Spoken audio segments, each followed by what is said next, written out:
I'd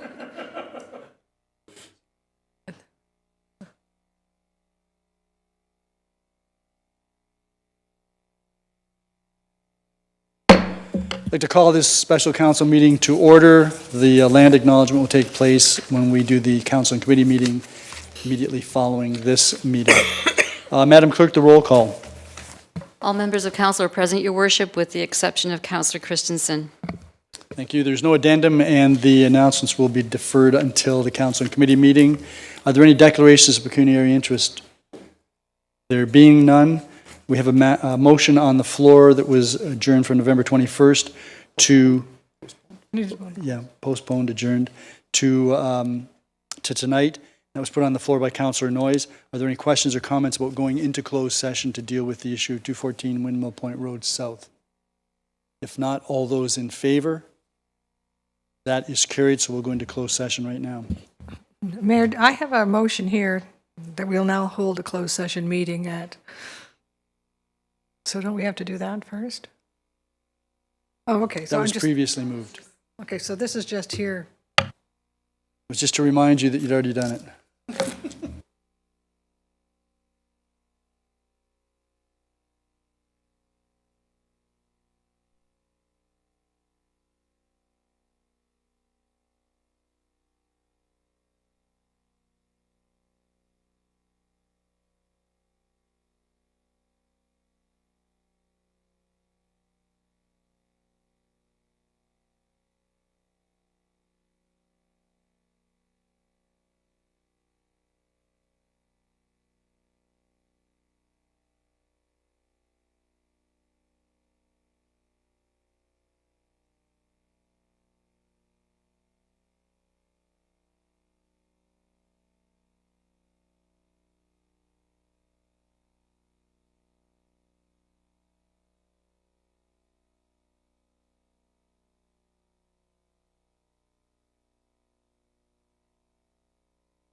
Councillor Lewis, you have the resolution where we rise and reconvene from closed session. Thank you, Your Worship. Resolution number 2, moved by myself, seconded by Councillor McDermott. The council does now rise and reconvene from closed session at 5:56 p.m. with report that staff proceed as directed. Are there any questions or comments? All those in favor? That is carried. Councillor McDermott, you have the resolution for first and second reading of the confirmatory bylaw. Thank you, Your Worship. Moved by myself, seconded by Councillor Dubanow, that bylaw number 146-2022 to confirm the actions of council at a special council meeting held on December 5th, 2022 is given first and second reading. All those in favor? None opposed, that is carried. And Councillor Flagg, you have the resolution for third and final reading. Thank you, Your Worship. Moved by myself, seconded by Councillor Dubanow. The bylaw number 146-2022 is given third and final reading and be signed by the mayor and clerk under the corporate seal. Are there any questions or comments? All those in favor? None opposed, that is carried. And, oh, surprise, surprise, Councillor Dubanow.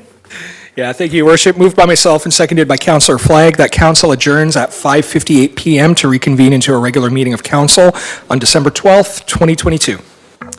All those in favor? That is carried, and we're going to wait until 6 o'clock before we start the council and committee meeting.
Further, I want to acknowledge that the land upon which we are located is the traditional territory of the Haudenosaunee and the Anishinaabe people, many of whom continue to live in our community and add to the richness of our community life. The roll call, Madam Clerk. All members of council are present, Your Worship, with the exception of Councillor Christensen. Thank you. There is no addendum this evening. There are some brief announcements.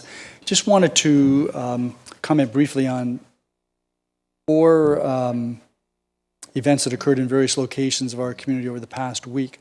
The first was Safari Lights in Stevensville that my wife and I attended the opening on November the 29th.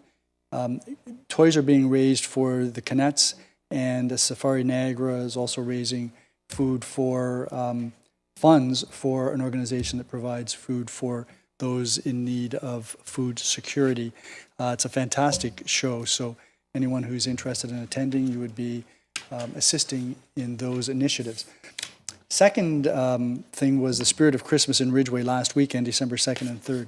Although the weather wasn't particularly good, I want to congratulate the Ridgeway BIA for once again hosting a wonderful event.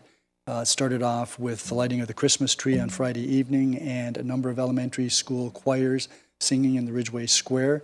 There was a horse-drawn carriage, Christmas cheer, and of course the merchants welcomed all of their customers. On December the 3rd, which was Saturday, was the Crystal Beach BIA Polar Plunge. And I note that our CAO, Chris McQueen, isn't here this evening. I got to believe that some of that had to do with the fact that he actually went in the water on Saturday. And people were asking me if I was going to the water, and I said, well, I like to think I'm a little smarter than that. Some people wanted to debate that. But no, again, it was a wonderful event hosted by the Crystal Beach BIA, and congratulations to them. And then the final event, again, Saturday night, down on Bowden Street. I know, Councillor McDermott, you would have been there. This street to the east of Central Avenue, over to a little side street, every house on that street now, every house. Last year, I think there were a couple of houses that weren't lit up, but every house is lit up. Some of them, it's almost blinding. You needed to have sunglasses to go down there. I found it interesting because last year they were talking about trying to get everybody engaged, and they did. They have. And the church there, the Pentecostal church, has a nice opening. Santa Claus was there. I was thrilled because when my wife and I were walking down the street, we passed Santa, and he yelled out to me. He knew my name. And I thought, that's fantastic. And I said, and that's what my wife said. She said, you must be on the naughty list. But later on, I had a chance to speak with Santa and his wife. They assured me, no, you're fine. You're on the nice list this year. So the church as well raised toys for children in families that need some assistance. They also were collecting some non-perishable goods. It's a fantastic event.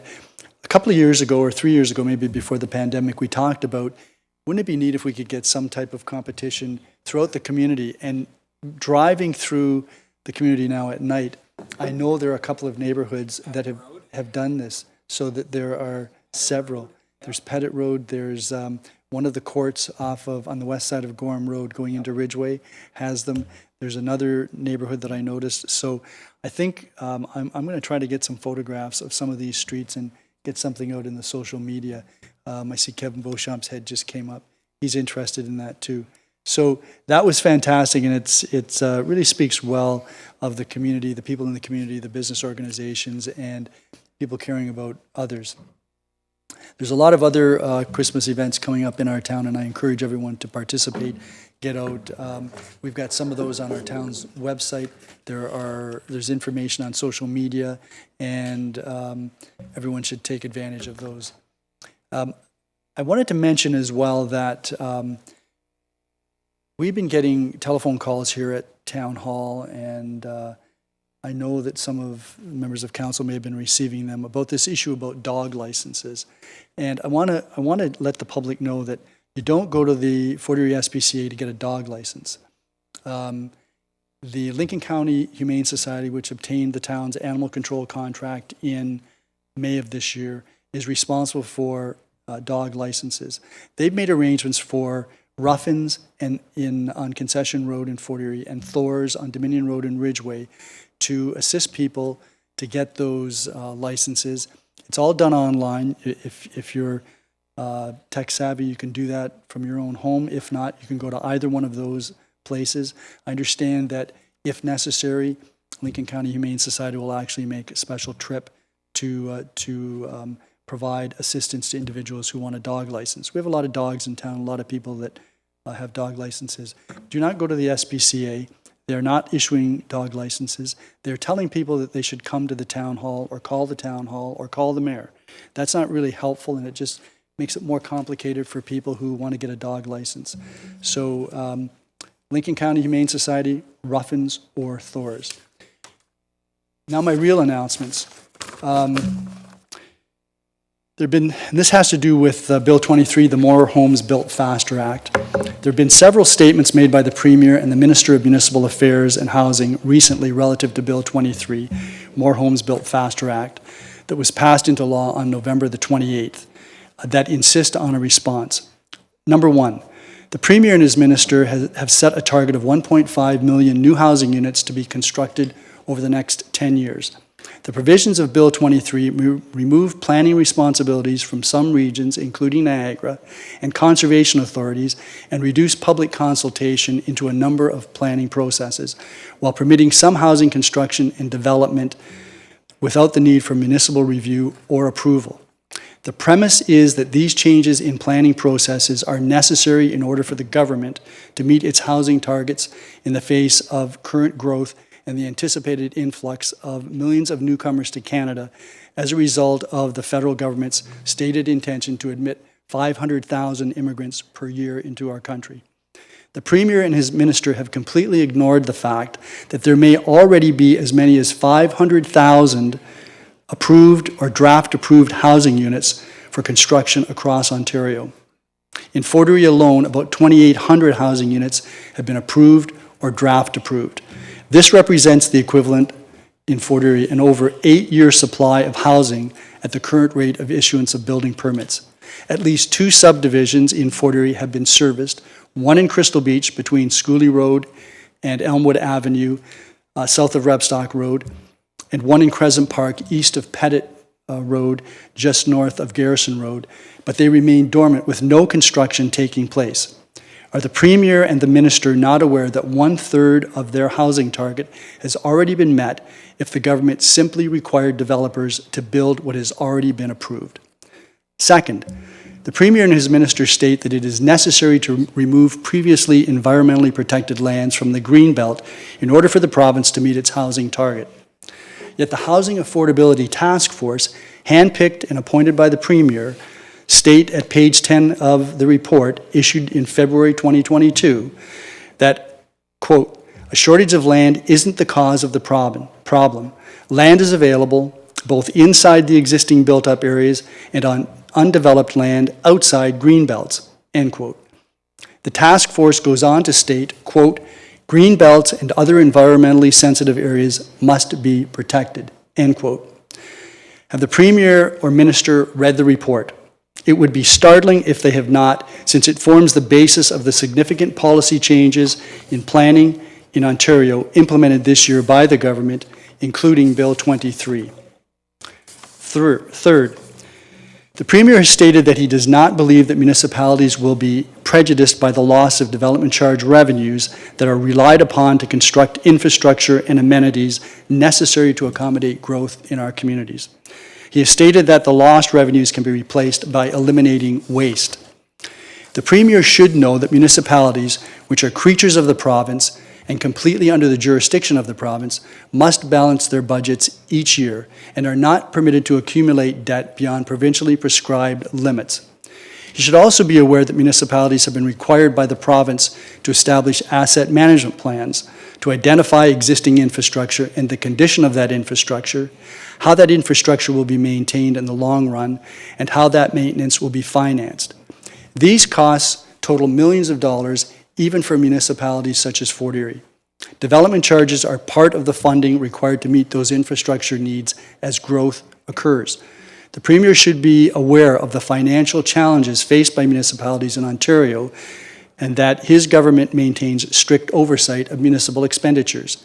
He should know that most municipalities in Ontario have not met their long-term infrastructure needs, although Fort Erie has managed to do so. The elimination or reduction of development charges will significantly benefit developers with no guarantee that it will result in reducing housing prices. It will also shift the financial burden of growth from new development to existing residents/taxpayers. I've recently commented on the concerns that the town of Fort Erie has with respect to the provisions of Bill 23, and we have forwarded to the government the report prepared by staff in that regard.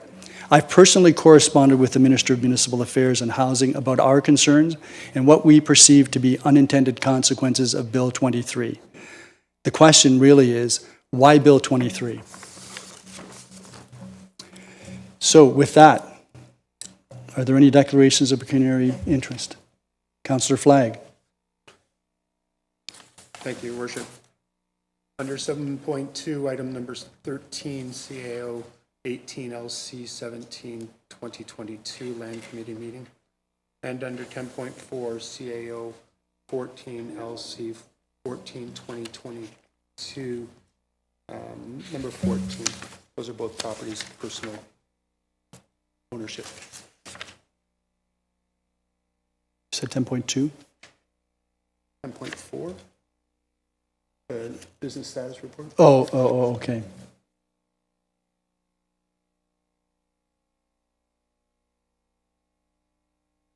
So when we get to the CAO 18, LC 17, we'll exclude that item, whoever moves that, and we'll deal with that separately.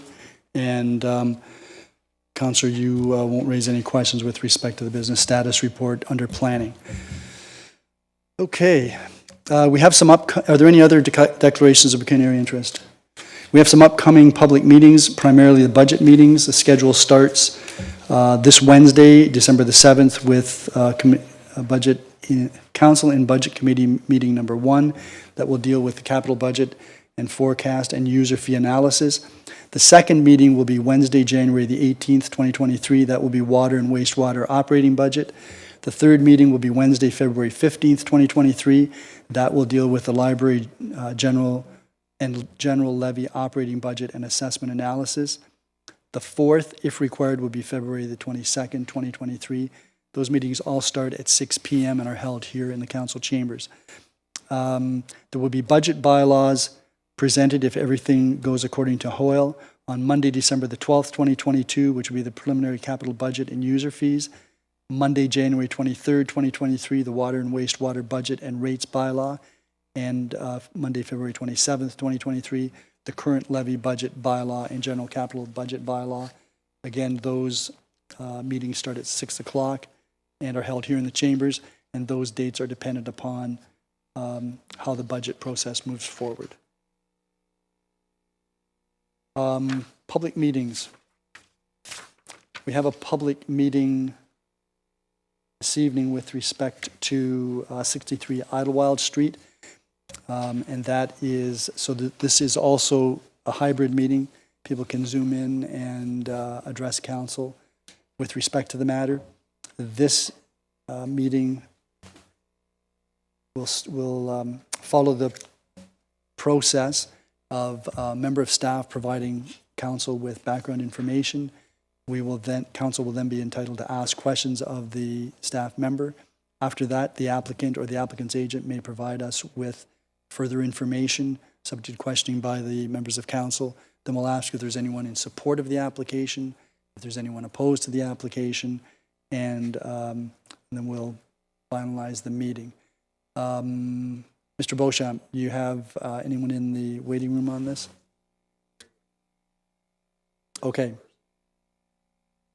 So is there a staff member with respect to this tonight? Daryl. Mr. Vanderveen, hiding in the back. Trying to stay out of the limelight. Good evening. Thank you, Your Worship. Good evening, Mayor Redekop and members of council, and any members of the public that are here in attendance or watching this on Zoom. I'm going to pull up my presentation here.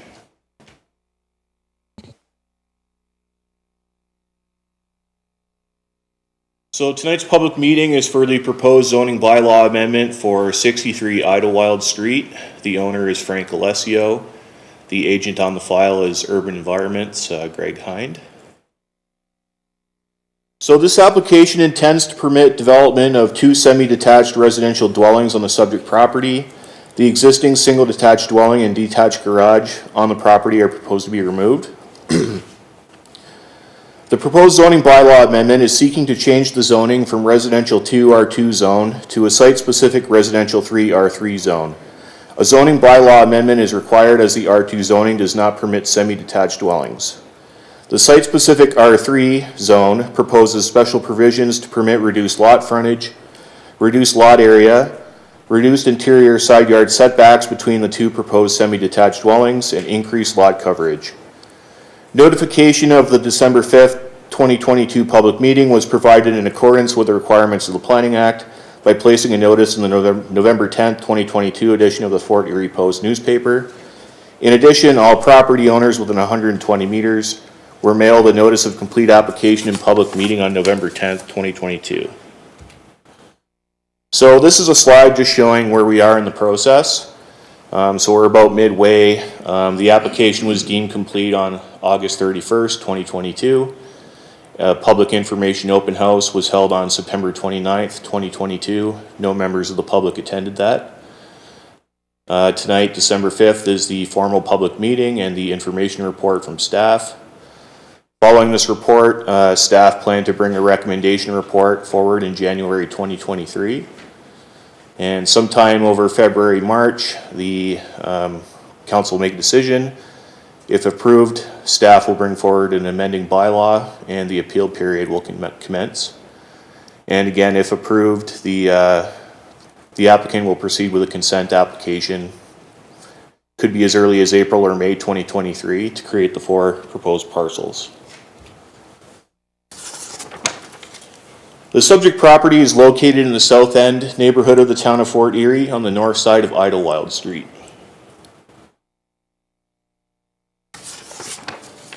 The following summarizes the land uses surrounding the subject property. To the north, single detached dwellings, the town Sugar Bowl Park, and Gilmore Lodge, a Niagara Region operated long-term care home. To the south, single detached dwellings, a commercial building, an industrial building, and a multi-residential complex. To the east, single detached dwellings and a commercial building. And to the west, single detached dwellings. The subject property is designated low-density residential on the town's south end secondary plan. This land use designation permits semi-detached dwellings. The secondary plan notes that any addition of low-density built form will likely come from consent or limited vacant parcel infill, as the neighborhood is largely built out. Infilling can be expected to represent a more compact design. The subject property is not located within or adjacent to any natural heritage features as identified in the town's official plan. It is also not identified as being within an area of archaeological potential in the official plan.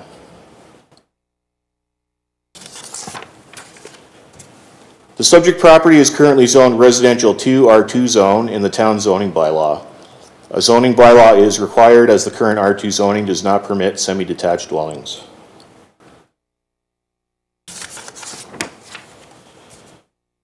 So this is the preliminary survey sketch for the proposal. You can see 4 lots are proposed. That would be for 2 semi-detached dwellings. Again, the proposed new zoning would be a site-specific R3 zone that permits semi-detached dwellings and contains provisions to implement the proposed dwelling design. The following special provisions are proposed as part of the site-specific R3 zoning. Reduced lot frontage of 8.32 meters for parcel 2 and parcel 3, and 8.82 meters for parcel 1 and parcel 4. The standard R3 zone requirement is 9.5 meters per parcel. Reduced lot area of 253.6 square meters for parcel 2 and parcel 3, and 268.8 square meters for parcel 1 and parcel 4. The standard R3 zone requirement is 305 square meters per parcel. A reduced interior side yard setback between the 2 semi-detached dwellings of 1.2 meters. This reduced setback is between parcel 2 and parcel 3 only, so the little circle red area in the middle of the sketch. The standard R3 zone requirement is 1.7 meters for a 2-story semi-detached dwelling. Finally, increased lot coverage for 2-story semi-detached dwellings for all parcels. The applicant is requesting an increased lot coverage of 45%. The standard R3 zone requirement is 40% for 2-story semi-detached dwellings under the R3 zone. So this is a render of what one of the proposed semi-detached dwellings will look like. Looking at it from Idlewild Street. And this is the front elevation of the same. This is a site photo. So this will be looking north into the site from Idlewild Street. So you can see the existing dwelling on the right. It's a little hard to see, but there's a detached garage in the back on the left.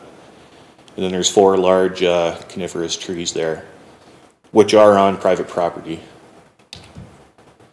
This is looking northeast from Idlewild Street into the site. And this is looking northwest from Idlewild Street into the site. That concludes my presentation. Thank you. Thank you very much, Mr. Vanderveen. Do any members of council have any questions? Councillor Noyes? Thank you, Mayor Redekop. To you, to Darrell.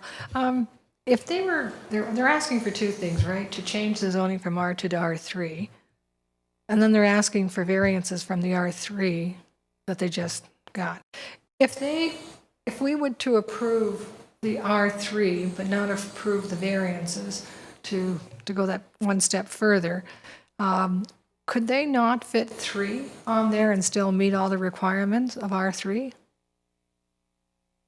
Through Mayor Redekop to Councillor Noyes, 2 lots for sure, and a 3rd lot possibly under the R2A zoning.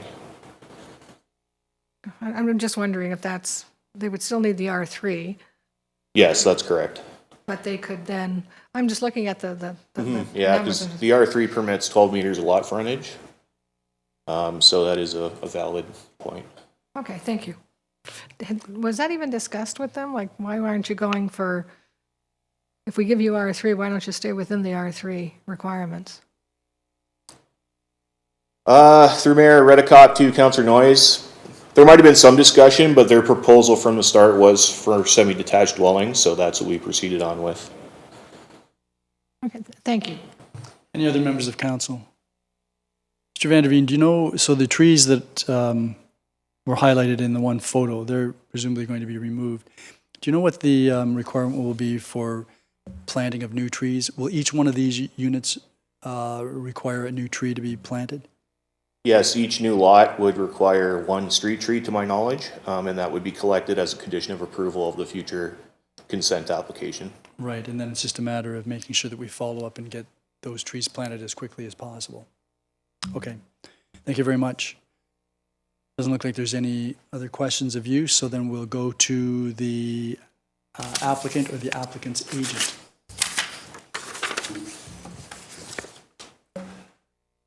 Mr. Hind. Mr. Mayor, How are you? I'm good, thanks. Mr. Mayor, member of council, my name is Greg Hind, and I'm with Urban Environments, and I represent Mr. Alessio in this application. I'm not going to repeat an awful lot of what Mr. Vanderveen said, but just try to infill some of the information. The one thing that was missed is this property consists of 4.5 lots already. We need to, and we've made application already, to provide a deeming bylaw application to reduce it and reduce the number of lots on this site from 4.5 to 4. In the R3 zone, we do meet or exceed the requirements of an R3 in regards to the front yard, the rear yard, which I think is very, very important when you're dealing with townhouses or semis, and that's your activity area. And that's where most of the activity and the breathing room of the future residents take place. Our height is right at the 2-story limitation. In fact, measuring to the midpoint, we're at just 7 meters. And I mention that because in most instances, if you can meet a 7-meter 2-story height limitation, your side yards in most municipalities, and I don't think you should borrow that, but your side yard is usually about 1.5 meters on the side yard. We're at 1.7 in regards to the side yard abutting the existing 2 residential units. Yes, there is support for this type of application from the provincial policy, the growth plan, and the regional policy plan. But we're more concerned with what your South End secondary plan says about this. It's a very protective secondary plan in regards to protecting what is there. Most secondary plans provide for a range of infill situations. this secondary plan, although they promote a more compact design, which we're doing, their policies in this regard, your policies, only permit slight intensification. And there's a big difference. The upper limits of that intensification are semis and duplexes. They're not apartments, they're not townhousing, and there's a protective element in just allowing semis and duplexes. And once again, we have stuck to that, and that's what drove our application to staff, was this slight intensification. Instead of going into the details of all the policies in regards to the provincial documents and regional documents, I'd like to concentrate on the urban design analysis we did. We did provide an urban design brief in this regard. And I think the reason staff requested it for such a small development, it's a very, very difficult area to come up with a consistent design that's going to blend in from a residential perspective. It's a mixed-use area, as Darrell's pointed out. It has more square footage in that one block study area, more square footage dedicated to other uses besides residential, whether it be the church at the end, or the commercial building on the north side at the end, or the wine store across the road from us, or the industrial building just to the southeast of us. All these commercial industrial buildings provide more square footage than the residential does in that specific study area. Not only that, when you take another look at it and try to come up with a good design for that area, a sympathetic infill design, it's all over the map. You've got industrial buildings trying to inform that streetscape. You've got commercial buildings across from us. You've got institutional church buildings down the road. And you've got this big block of a commercial building making a presentation that's not very favorable to the streetscape and not very sympathetic to the streetscape. So what do we do to try and improve that streetscape? Do we try to blend in with this industrial commercial format? And it's impossible to come up with a solution that's going to be sympathetic to what's there. And by sympathetic, I mean pretty much the same as what exists. Instead, we went through an analysis on form, function, and fit, and that's what we usually do on an urban design situation. Instead of trying to provide infill architecture, we finally made the decision to introduce something entirely new. Why not set a precedent? Why not inform the streetscape that this is a special property, it has a special architectural design to it, and let other developments that are going to take place along Idlewild, it's a street just ripe for residential development and infill and intensification. So we provided this modern type of architecture that uses modern building materials, uses different color palette. It's the first time on Idlewild that this has been tried. So we use the different colors, different building materials, modern, and we have taken modern architecture and tried to design it in such a way that we present to the street, we inform what we'd like to see on the street, and yet we try to respect what's on either side of us. And that modern architecture has a shed roof to it to respect the various pitches on the developments on either side. And we have a new development just taking place right now on that street. So the form we're presenting is entirely different. It's not the same as, it's entirely different than anything else on Idlewild. And as you know, Idlewild is a long street, but it does have some semi-detached on it that we took a look at. And it's it's semi-detached, it's very reflective of the 60s and 70s, and doesn't do much for the street whatsoever.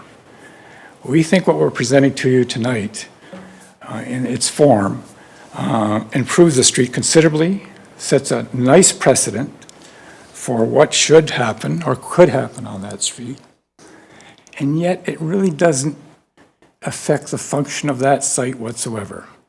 It's residential. It's going to provide residential development for 3 more families than it did, and it fits in with the developments that have taken place. So it still functions. It still functions as a residential unit. The fit of it, Mr. Mayor, you mentioned the trees. An important situation. We're used to developing where if we remove a tree, we have to replace it at a 2-to-1 ratio. And we have no problem with that. The fit, very important that we protect that rear yard activity area, very important that we provide fencing, and very important that we respect the 6-meter setback.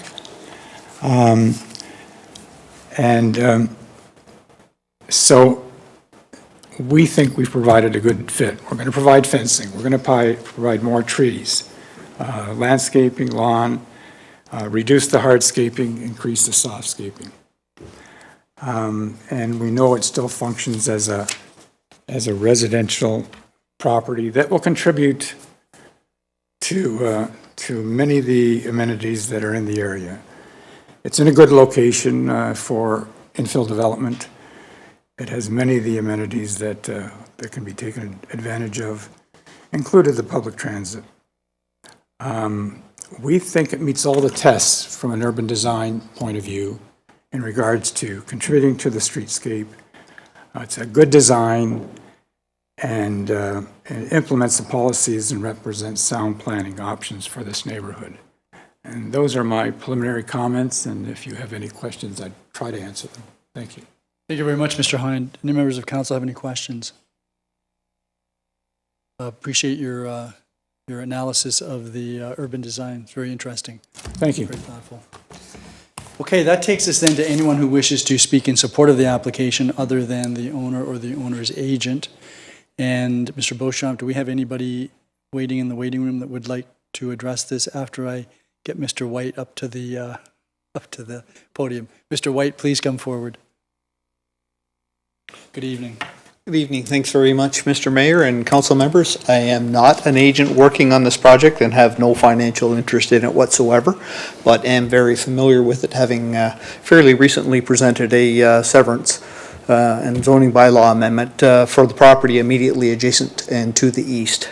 Personally, I did go through this and considered purchasing this property. I've walked through that house and saw the block building off to the side of it, contemplating putting 2 single detached, keeping the one existing and demolishing the shed and putting one, and that could have worked. Did not work for me financially. It was quite difficult. The existing structure itself is not that attractive, and personally think that it would be in the best interest of the town of Fort Erie to have this entire parcel redeveloped.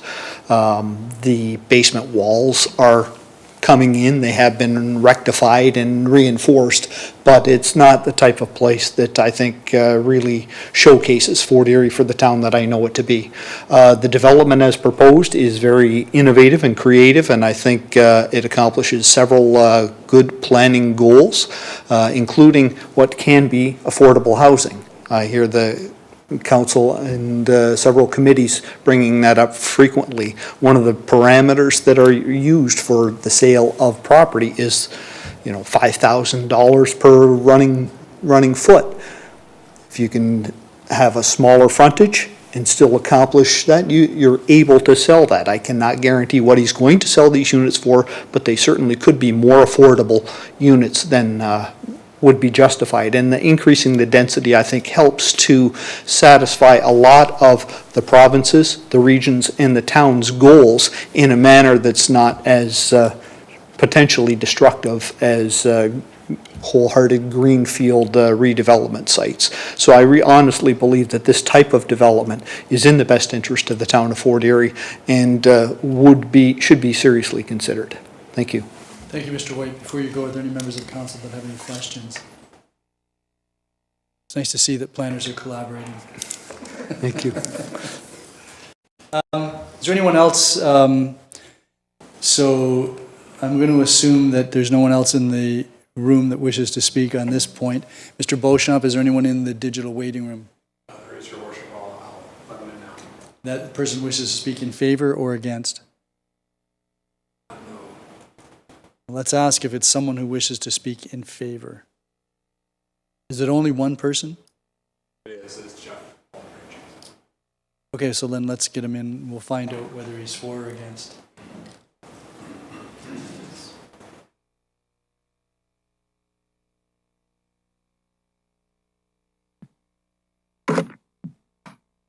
Can you hear me, Mr. Mayor? Yes. We need your full name and address, Mr. Aldridge. Yeah, good evening. It's Jeffrey Aldridge from 3765 Rebstock Road in Crystal Beach. Please proceed. Okay, I'll go through the sharing screen process.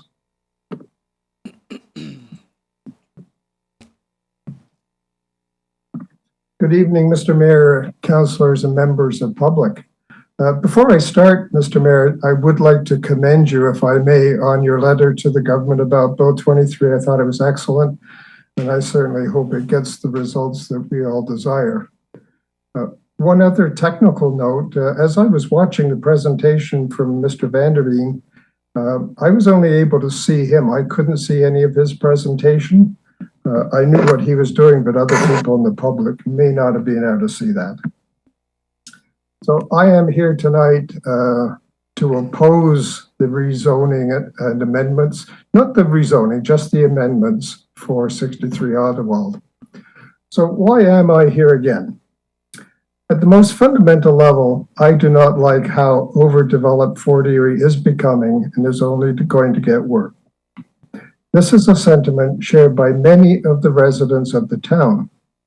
Mr. Mayor, I had an email from one of your campaigners who said that the common theme of people he spoke to was that they don't like how Fort Erie is changing and getting too crowded. In particular, I'm using this proposed development as an example of how developers are continually asking for bylaw amendments to squeeze more housing into properties than our bylaws were developed to permit. I am continuously amazed and frustrated that our tax dollars are spent trying to help developers get around our bylaws. I don't understand why you don't simply enforce the bylaws or change them or get rid of them. Why do I have to keep paying for each developer to get around those bylaws? I do have one personal note for the developer. I don't have any opposition to your proposal. I think it looks good in concept. I'm only here on the basis of the bylaws continually being amended, and I don't understand why that's being done. So what is the developer asking for? The developer wants to split an existing lot into two in order to build two semi-detached buildings for a total of 4 units. In order to do this, the zoning needs to be changed from R2 single home to R3 semi-detached, but the buildings and lot don't meet the R3 bylaw requirements, so the developer is asking for amendments to those zoning bylaws. What are the amendments requested? The frontage of the lots are too small. They're 17 meters instead of 19 meters. Now, that doesn't seem like such a big deal, although Mr. Hines points out about the space at the back of the houses. Well, because these lots are smaller, you may have the depth back there, but you've just lost 2 meters per lot in terms of the space back there. That's a 10% variance. What concerns me is that every time an amendment like this is approved, the next person comes in and says, well, I'm going to ask for 16.5 meters because it's not much less than 17 that you've already approved. And of course, that just gets ridiculous as it gets smaller and smaller. Next amendment, too much of the small lot is covered, 45% instead of 40%. That's another 10% variance.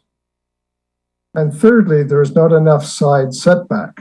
On one side of each unit, there's only 1.2 meters instead of 1.7, which is a 30% variance. If you think about 1.2 meters and spread your arms fairly wide, that is the amount of room between the semi-detached building and the lot line that may have a fence down it. So I'd just like to go through why are you considering these amendments? I recognize everyone has the right to develop their property, and the Planning Act says you have to consider it. So I have no problem with why you're considering it. The Planning Act doesn't say you have to accept it by changing your bylaws. It doesn't say you have to keep amending. Even Bill 23 doesn't say you have to accept it with amendments. I was looking through my slide deck and I was going to cover something on Bill 23 later and I realized I missed it, so I'll touch on it now. One of the reasons behind Bill 23 is that they said it takes too long to process applications. If applications came in that met bylaws, the whole process of getting them through the staff review and getting reviewed by council would be faster.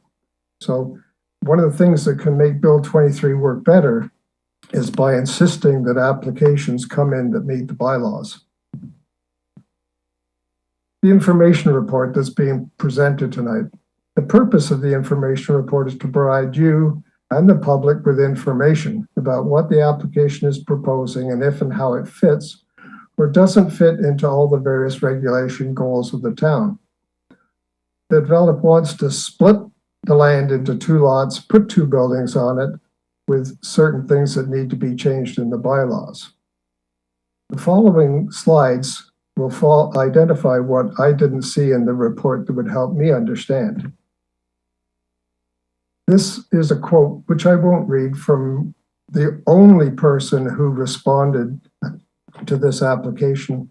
As Mr. Vanderveen said, I was quite surprised. Nobody showed up for the open house and you only got one email. I've highlighted the items in that email, which I will refer to next. So 5 concerns that I have and that I saw in that email.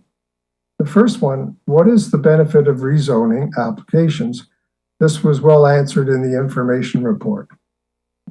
What is the benefit of reduced lot sizes? Or conversely, what is the downside of allowing reduced lot sizes? This was not answered. Now, I realize minor reductions, of course, would seem to be no problem, but as soon as you give one reduction, then somebody wants a bigger reduction and a bigger reduction. Mr. Aldridge, I don't know if you're aware, but we're not seeing, you're trying to show us a slide deck and we're not seeing that. I beg your pardon. I would suggest that you at least forward, rather than have you go all over this again, why don't you forward to the clerk so that she can then circulate that among members of council so they've at least got the benefit of seeing your presentation along with the comments you've been making. Right. Did that show up? Yeah, here we go now. Yep. So now we're at 5 concerns from the public. Yep. I apologize for that. It was on my screen, but obviously not on yours. So we're at the benefit of reduced lot sizes. How the development looks and does it fit into the neighborhood? That wasn't answered in the report. I do credit Mr. Hines with talking about that area, and I certainly have no problems with the fact that it's a very mixed neighborhood and that a semi-detached in there would fit quite well. The other resident expressed the concern that the town keeps allowing amendments to zoning. That particular concern was not addressed in the report. Maybe it shouldn't be, but it is the major concern of why I am here tonight. The 5th one is that in the R3 zoning that allows semi-detached, there's a comment that this quite often, or it can provide more affordable housing. I was disappointed that in terms of the developer asking to have this approved, that there was no relationship to what the prices would be to allow council to say, okay, well, if we're getting affordable housing, that certainly might make sense. In the report is the following statement. Planning staff will provide detailed analysis regarding the request to permit reduced unit frontage, reduced lot area, increased lot coverage, decreased interior side yard setbacks in the future recommendation to this application. In my mind, this analysis of those amendments is the crux of what should be in the information report. This is an analysis and information that we, and I believe you, need now. After tonight, the public is not allowed to address you about new information that might come out from such analysis. I have seen this statement in many of the information reports, and I would certainly like to see that approach change so that when we are looking at the information report, we are getting that analysis from the staff. Councillor Noyes touched on this next question. What would fit on this property? In a previous council meeting, one councillor expressed his frustration saying, why don't we ever see an application that meets our bylaws? And also, why don't information reports give us information, give us alternatives that would fit the zoning? So, two semi-detached simply cannot fit on those lots. If you stick with the bylaw, which says they have to have 19 meters of frontage, when you divide it in two, each lot only has 17. So technically, two semi-detached R3 zoning does not work. One option is to build a single home on that R2 lot. I believe the other option is that you could split the lot into two R2s and build two single homes. Maybe you could have it split into one R3 zone lot for one semi-detached and leave one lot as R2 for a single home. I'm sorry, I don't know the details of how big an R2 has to be, so my statement about the single home may or may not be right. And the other thing that would be interesting to fit into that area, but I know it's not an R3 zone, so I don't know what it is.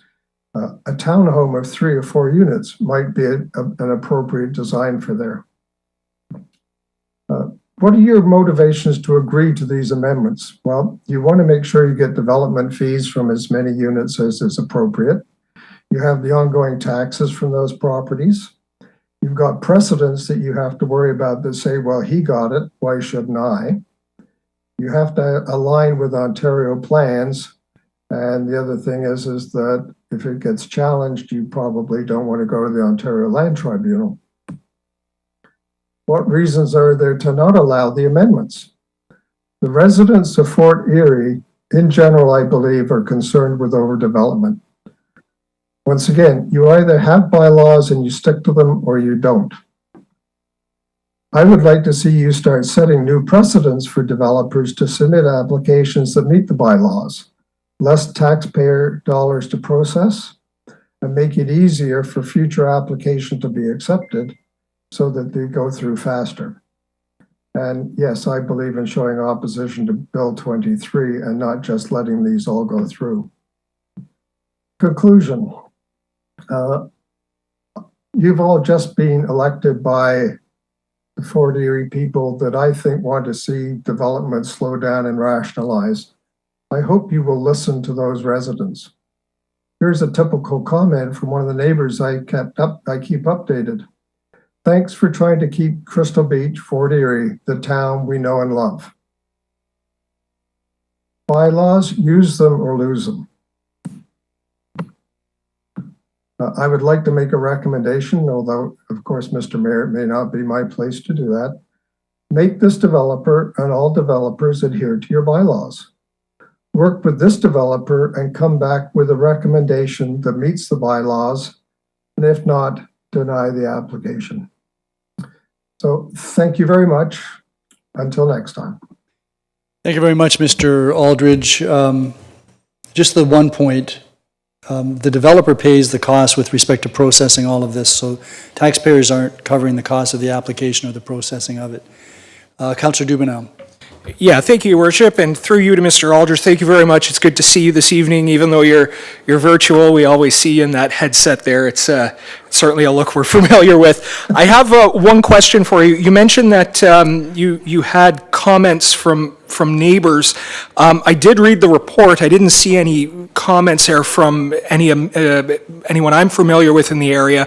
Is this a resident on Idlewild or Gilmore Road that you're speaking with? I'm just curious. No, they're just personal people around Repstock. As you know, I've been involved with a lot of the residents around Repstock, and that was from one of my neighbors. Okay, so it's residents from like the Crystal Beach area, not Idlewild or Gilmore Road? That is correct. Okay, thank you. Any other members of council have any questions of Mr. Aldridge? Councillor Noyes? Thank you, Mayor Redekop, through Mr. Aldridge. Mr. Aldridge, in part of your report, you talked about the public not having an opportunity to address council again in regards to when this comes forward, for approval or recommendation for approval. They do. They can always, if they know it's coming before council, did you know that they could send all of us a note or their comments on it, on the report coming to council? And I think they can also actually make a presentation. That there's not going to be another public meeting, but that doesn't preclude them from coming and from discussing a report that's coming before council. Yeah, it does. Or it does? Okay. Once the public meeting is closed, but you're quite correct. Members of the public can submit written messages to members of council. So there is an opportunity of them, when they know the report's coming, to email us their concerns. Thank you. Any other members of council? Thank you very much, Mr. Aldridge. You're Thank you off very the hook much, for this Mr. evening. Mayor. Okay, then. Thank you.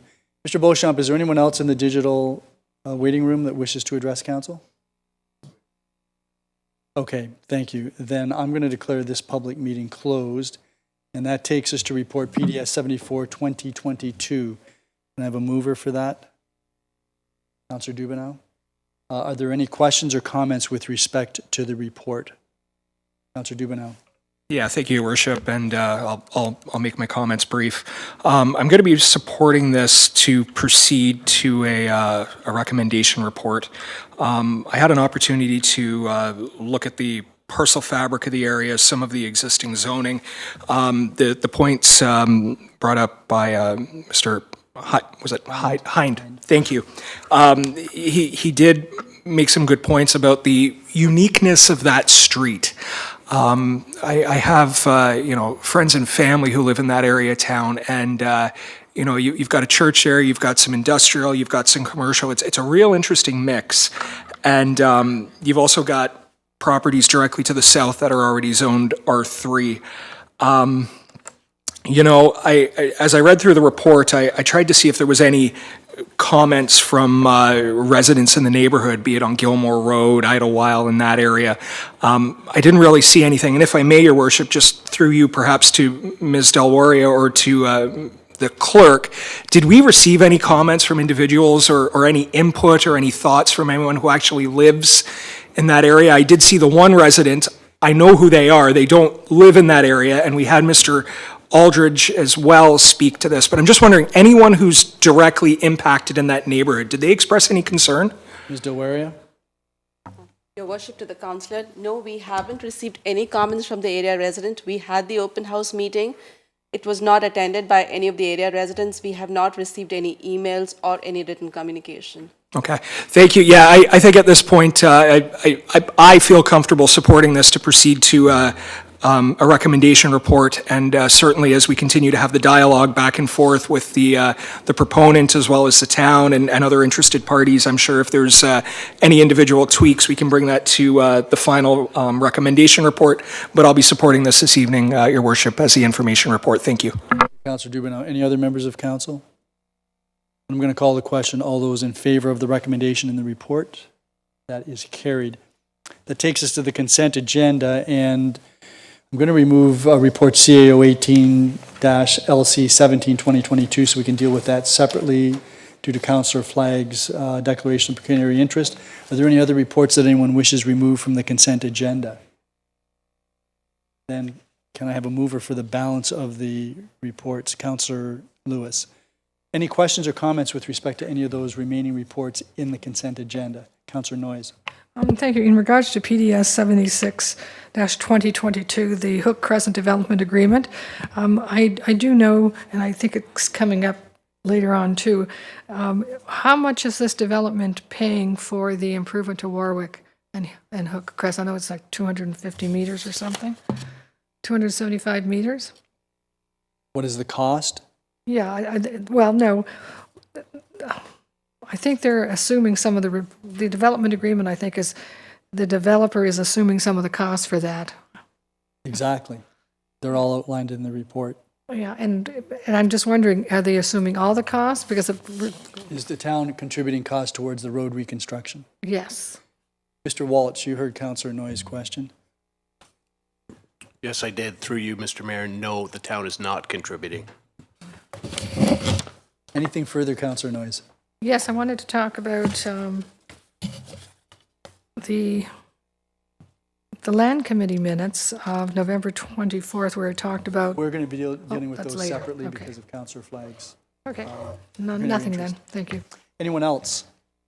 Mr. Walsh, I don't know if you know this, or Ms. Delwaria, are any of these lands contained in the subdivision on Hook Crescent impacted by an environmental conservation overlay?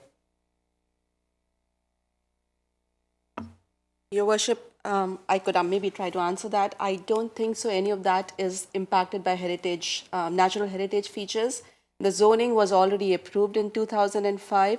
As of now, they're only proposing to go ahead with the development agreement. Once that's done, once we get the funds, then they can go ahead with the creation of lots. And then the building permit stage would indicate whether there is a need for review of any environmental conservation overlays.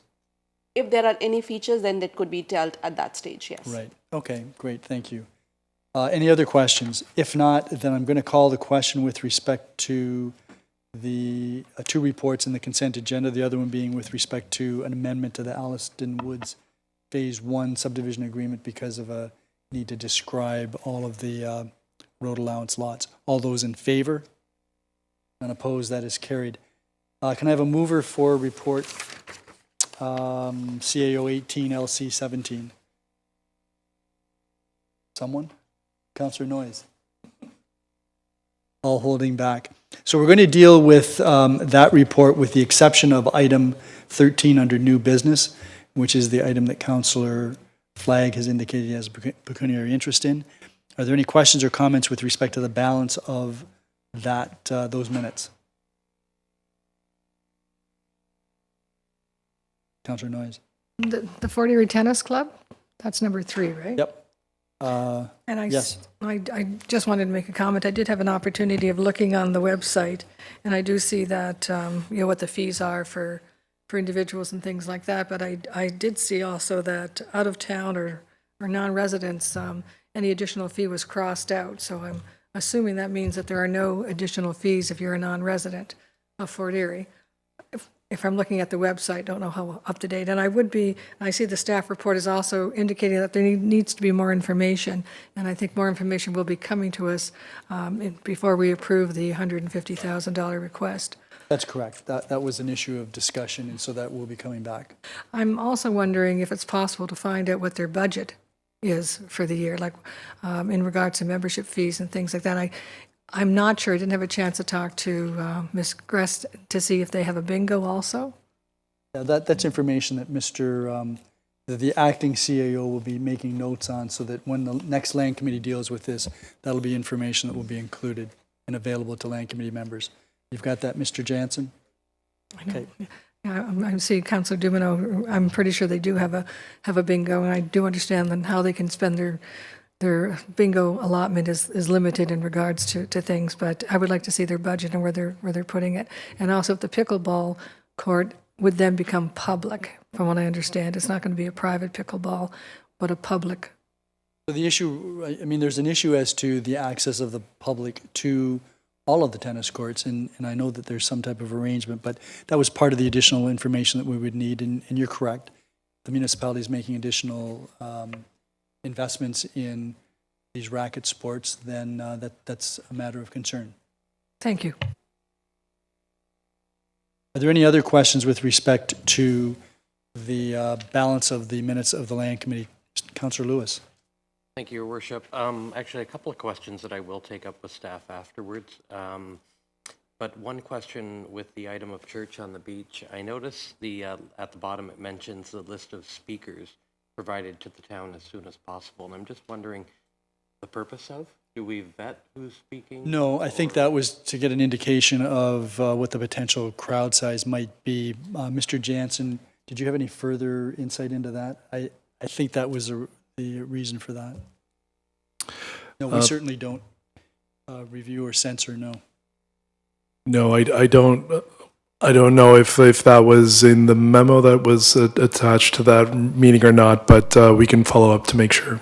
Yeah, and I believe this is reflective of previous agreements. Mr. Walsh, do you have any recollection of that or any particular insights? No, none, no. Yeah, okay, I think this was consistent. Okay, But Mr. Jansen will get some information for you on that. Thank you. And I do have a couple of... Okay, any other members of council?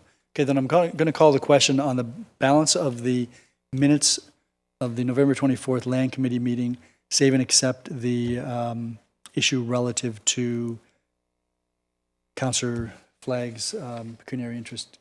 Mr. Jansen, before I call the vote. Yeah, sorry to interrupt. I did just go and check the agenda for Wednesday's capital budget. Following Land Committee, we did decide that the capital project that was under discussion would come forward to the meeting on Wednesday. It's just that the information would be considered for lease arrangements in the future. Yeah, that's just a matter of putting in the budget to make sure that we've allocated for the money. Okay, everyone understands that? All those in favor of the balance of the minutes? That is carried. So then we're going to move to the item 13, I think it is. Item 13, which is the request to purchase town land, Florence Drive, et cetera. Does anyone have any questions or comments on that particular item? If not, then I'm going to call the question. All those in favor? None opposed. Noting that Councillor Flagg didn't vote, that is carried. That then completes the consent agenda and takes us to Planning and Development Services. Councillor Dubanow, I see you have a busy agenda here. Yeah, Your Worship, one of the busiest I've ever had, that's for sure, considering this this business unit is usually quite rocking in the evening. Planning and Development Services is in session this evening, Your Worship. We have no presentations or delegations. Amazingly, we have no reports. Do we have any new business or inquiries from members of council this evening? Wow, you're making my job easy tonight, guys. Any questions regarding the business status report?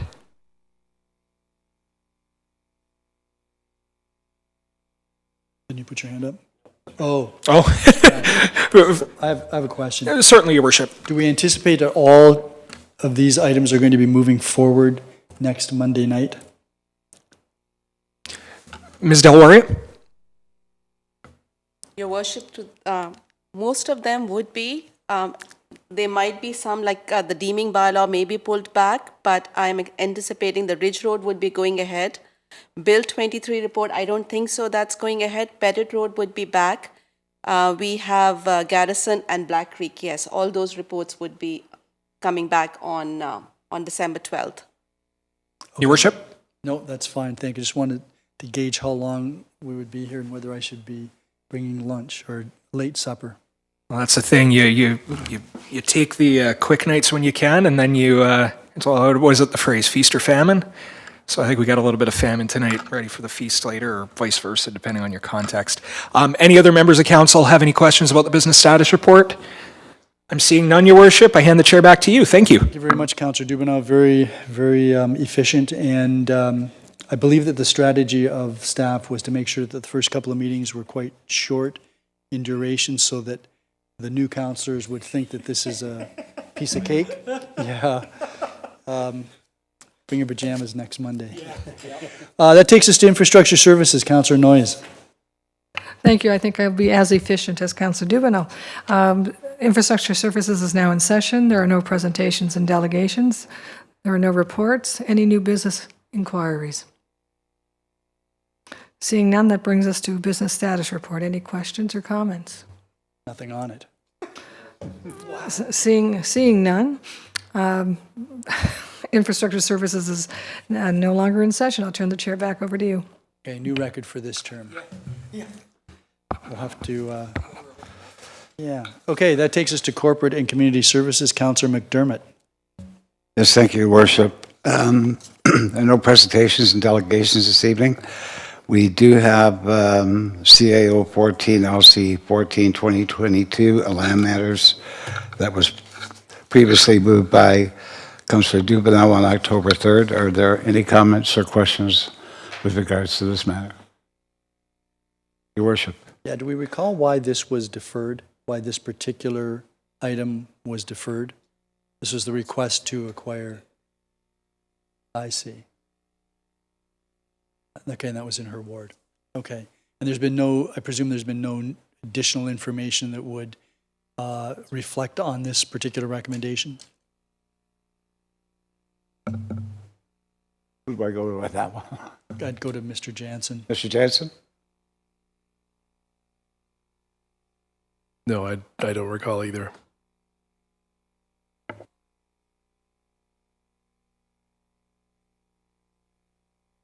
So I guess the answer to that is no.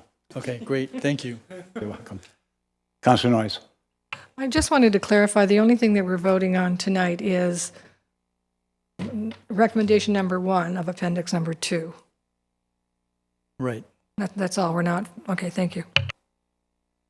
Anything further? All in favor? Opposed, if any? Carried. Are there any new business inquiries? Seeing none, anything under the business status report?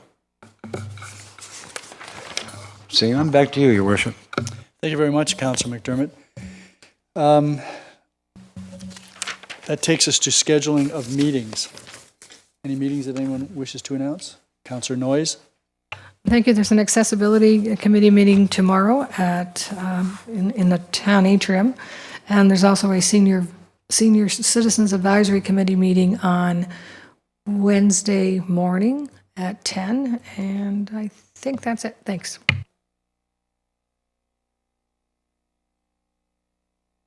There's a budget meeting Wednesday evening starting at 6 o'clock here in the council chamber. Any other meetings? I don't have the time for the diversity, equity, and inclusion, but I believe that is on Tuesday, potentially, Wednesday, I think at 1?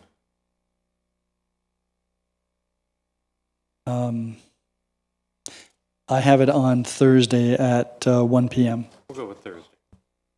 That's good. If there are no other meetings, then I'm going to ask Councillor Dubanow to adjourn this meeting. Yes, Your Worship, I'd like to move that council and committee adjourn at 7:09 p.m. this evening. Thank you very much. All those in favor? None opposed? That's carried. Well done.